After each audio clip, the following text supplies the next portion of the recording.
with pain and suffering or tragedy. And maybe even right now, someone here in this space, it's the way you feel. And a sermon might seem somewhat trite and unhelpful.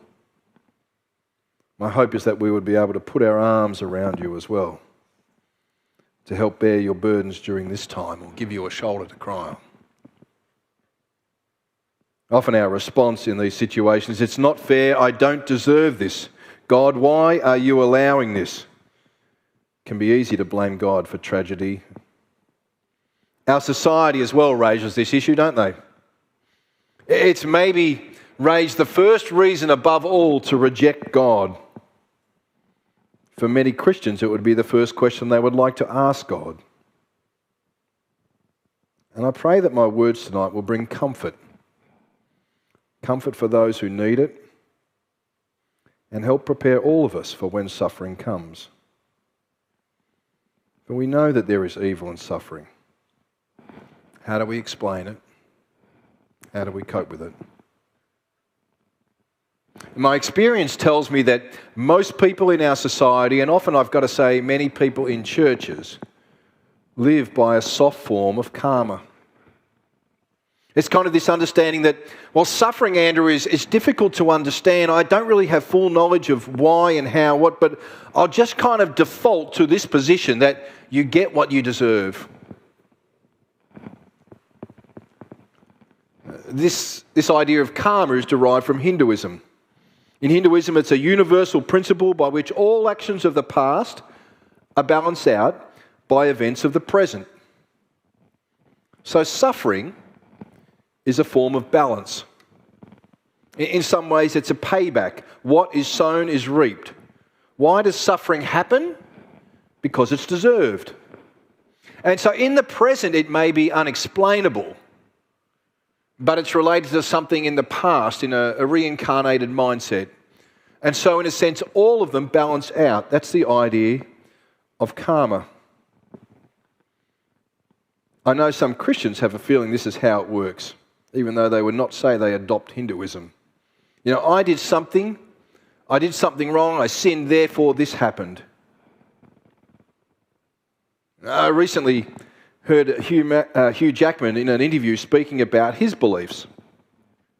He spoke about how his father became a Christian and said he had no choice but to follow suit. He went on, ultimately the Christian religion didn't really click with me. It left too many questions unanswered.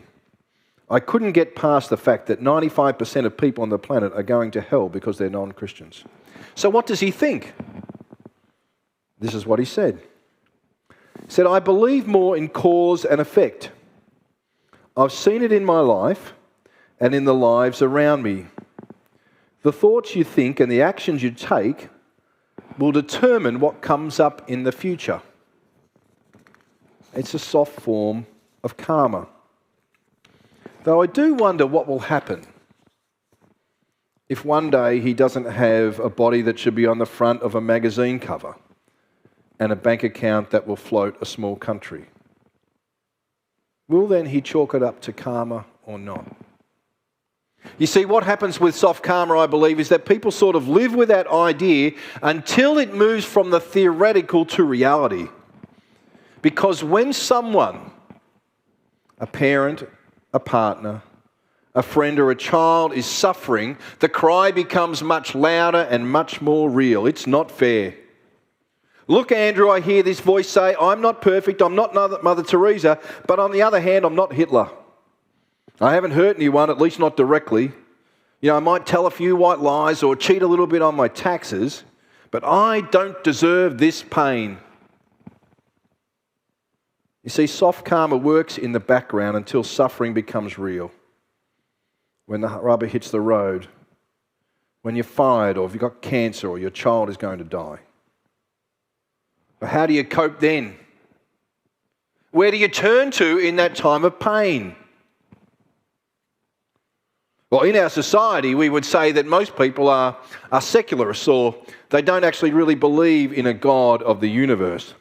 And a true secularist or an atheist sees suffering as purely a natural event. It's just part of life. I mean, all suffering is the natural result of a universe that is driven by random events in time and space. An earthquake is the natural result of the movement of tectonic plates and the byproducts of that. Death is random. It happens without design or thought because there is no greater power that determines life and meaning. That's part of the essence of secularism or atheism. And so the well-known atheist Richard Dawkins says, in a universe of blind forces and genetic replication, some people are going to get hurt. Some people are going to get lucky. We won't find any rhyme or reason in it, nor any justice. DNA neither knows nor cares. DNA just is. He's a true evolutionary scientist. He believes in the basic principle of survival of the species. That's the guiding factor of natural selection. There is no rhyme or reason. The fittest wins. So how do you comprehend human suffering or cope with it if you're an atheist? Stuff happens. That's the randomness of life. There is no meaning. There is no particular hope because life just is. As Dawkins says, DNA doesn't care. For some that may be intellectually, maybe existentially satisfying as a human, but it provides zero comfort and ultimately we find it unsatisfying. Because we're still left with this problem. We are human. We're designed to have a sense of meaning and purpose, to care about why things happen. We desire to know hope in life. And so we continually ask, why is this happening? Why is it happening to me or someone I love? Is there any meaning or purpose in this situation that I'm experiencing? Where do I find comfort or hope? I want to briefly share with you tonight just a few aspects of a Christian understanding of suffering that I pray might speak to your heart. The first thing I would say is that meaning can be found in suffering. There's an age-old conundrum posed by the Scottish philosopher, a famous philosopher and atheist by the name of David Hume. He says about God, is he willing to prevent evil but not able? Then he's impotent. Is he able but not willing? Then he's malevolent. Is he both able and willing? Whence then is evil? He's asking, is there a conflict between the reality of life in this world and an all-powerful and all-loving God? The thing that Hume fails to contemplate is that an all-loving God can have reasons for allowing suffering. In fact, I would say that a significant part of the Christian understanding is that we can find meaning in suffering. Now, I'm very limited by time tonight, so I'm just going to mention a couple of things very briefly. I'm not going to tease them out at all. This is some reasons in my mind and experience. I would say that we can grow through pain. You and I probably know that personally. The things that we most learn through is struggle or failure. We tend not to learn in the good times. We tend to grow in the hard times. We can also understand that part of the meaning of suffering is it's an outcome of the free will which is exercised by humanity that brings about that very suffering in itself. It's the sense of these are the decisions that we make and these are the consequences of those. There's a bunch more that I would love to share with you, and if you want to ask me at some point in time, we'll be able to do that, but not tonight. I want to say that meaning is important to understand the very nature of suffering because we can see that God has purposes in it. My hope is that I can trust in the sovereign nature of God in those situations, where we may not fully understand why, but we're still able to trust in a God of love. The second thing I would say to you is in the midst of suffering, we can find comfort. I find comfort by being able to ask questions. God allows questions. God invites questions. Faith is more than just a mantra repeated again and again. It's big enough to engage in a conversation. It doesn't try to provide a simple, all-encompassing answer. And so again and again we're implored to cry out to God in the midst of pain. Psalm 23 is a psalm that is a beautiful psalm that talks about God. Here's some of the lines from it. The Lord is my shepherd. When I walk through the valley of the shadow of death, I will not fear, for you are with me. It's a beautiful psalm of comfort. But often the thing that we miss is that before Psalm 23 comes Psalm 22. Here's the first two lines of Psalm 22. My God, why have you abandoned me? Why are you so far away when I groan for help? Every day I call to you, my God, but you do not answer. Every night I lift my voice, but I find no relief. You see, Psalm 23's comfort is more significant in light of the questions asked by Psalm 22. We can find comfort in our questions. In other worldviews or faith, to ask questions is definitely not encouraged. If you're a Buddhist, to ask questions is an indication that you're not enlightened. If you're a Muslim, to question God borders on blasphemy. And if you're an atheist, well, it's meaningless to ask questions. But in the Bible, we read again and again numerous instances of God's people crying out. There are almost as many psalms of lament as there are psalms of thanksgiving. We're invited into that space. When we cry out to God in pain and suffering, we know that we have a God who understands and cares.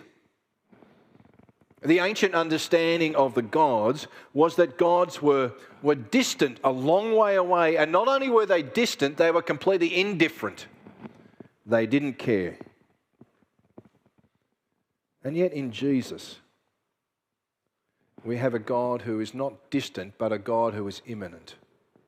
A God who is near, is close. And not only that, a God who cares and enters into our suffering.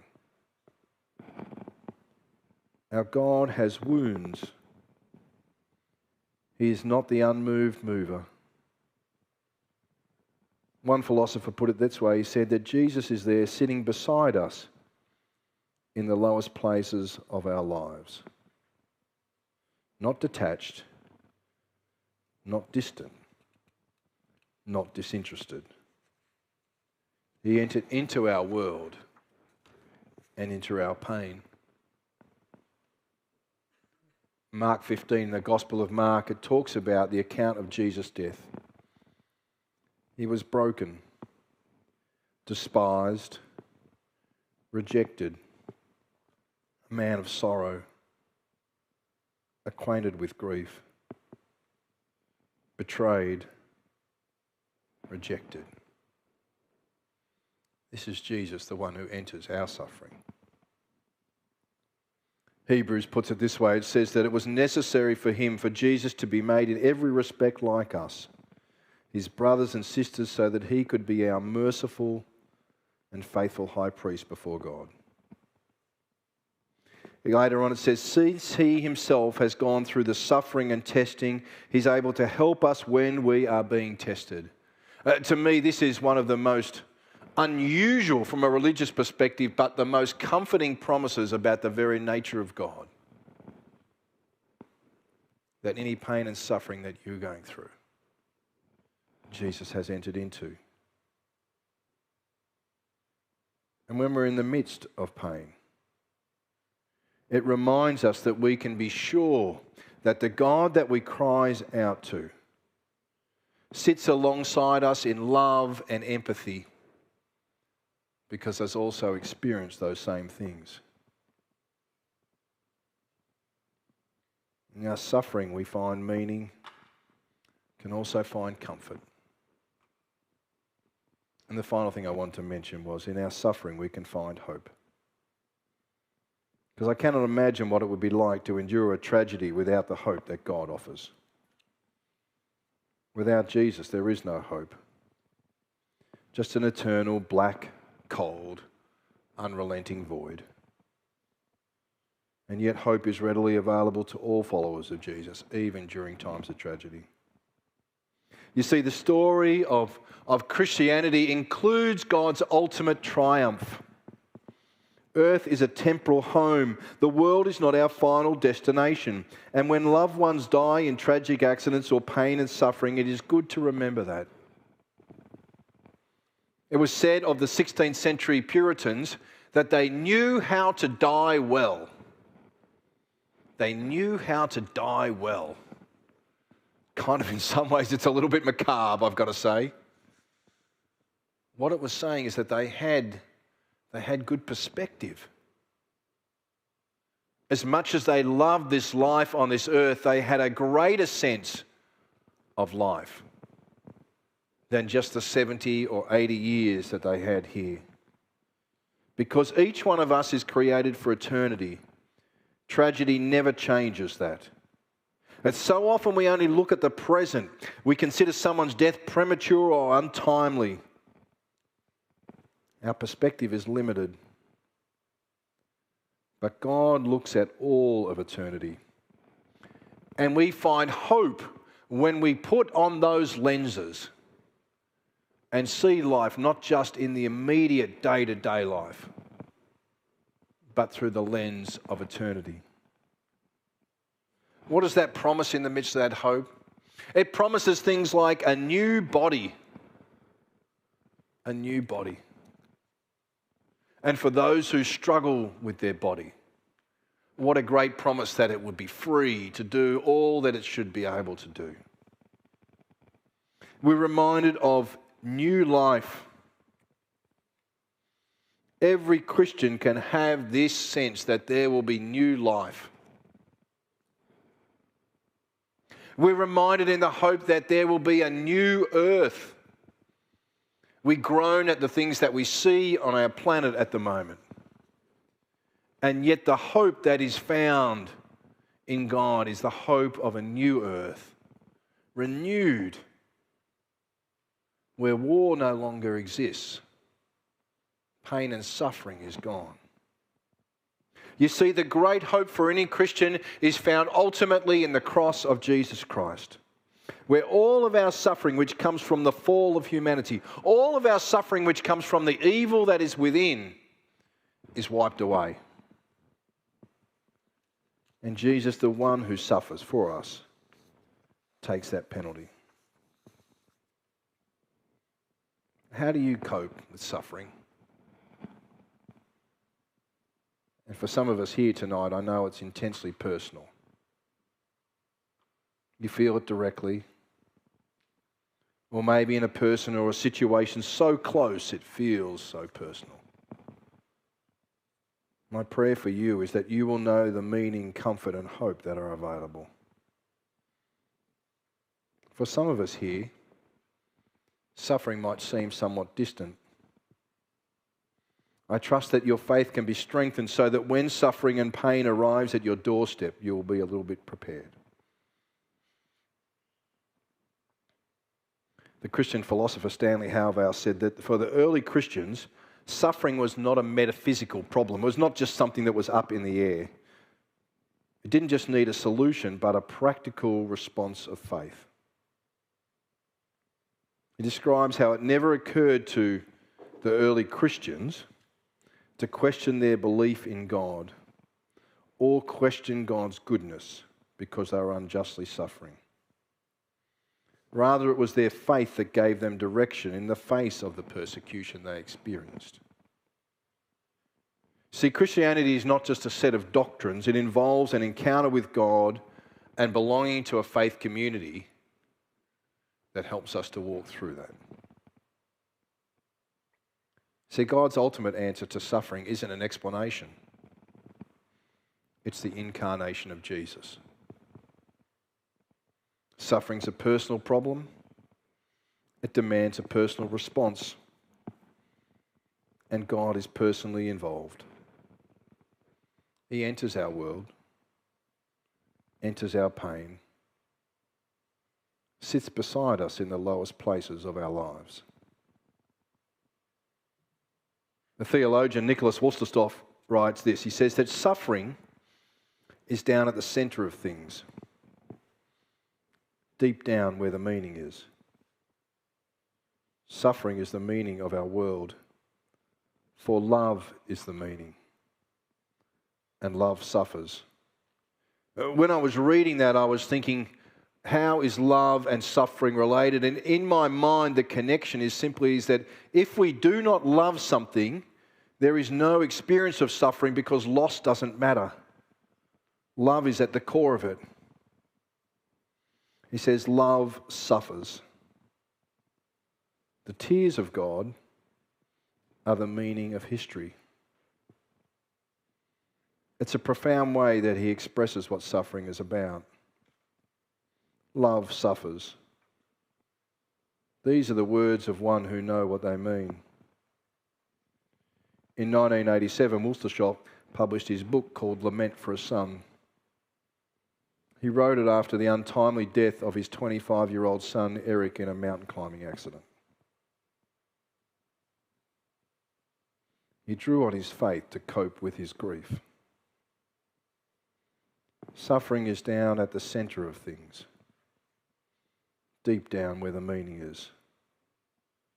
Suffering is the meaning of our world, for love is the meaning, and love suffers. The tears of God are the meaning of history. Let me pray.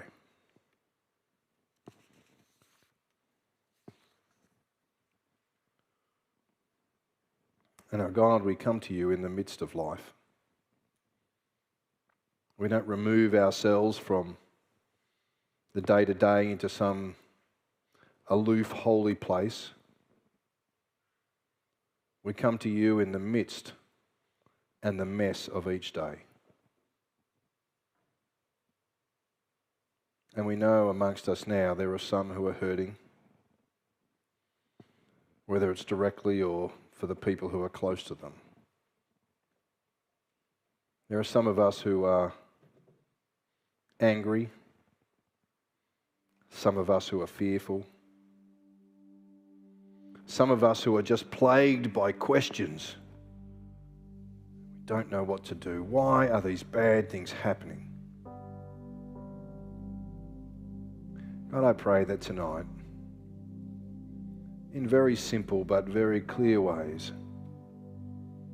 that your Spirit would minister grace to them, minister grace to each one of us.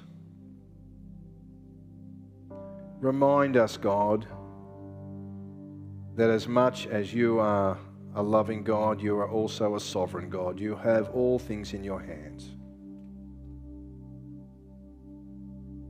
Remind us of the comfort that we can know in you.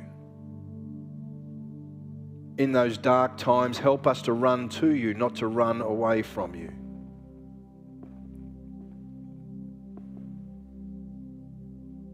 Remind us of the hope that we have. The hope that we have in the cross of Jesus Christ. We thank you. We thank you that Jesus entered into our world,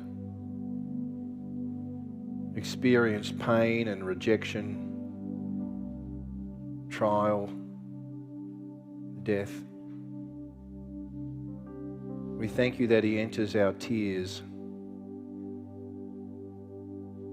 and loves us. And God, we would pray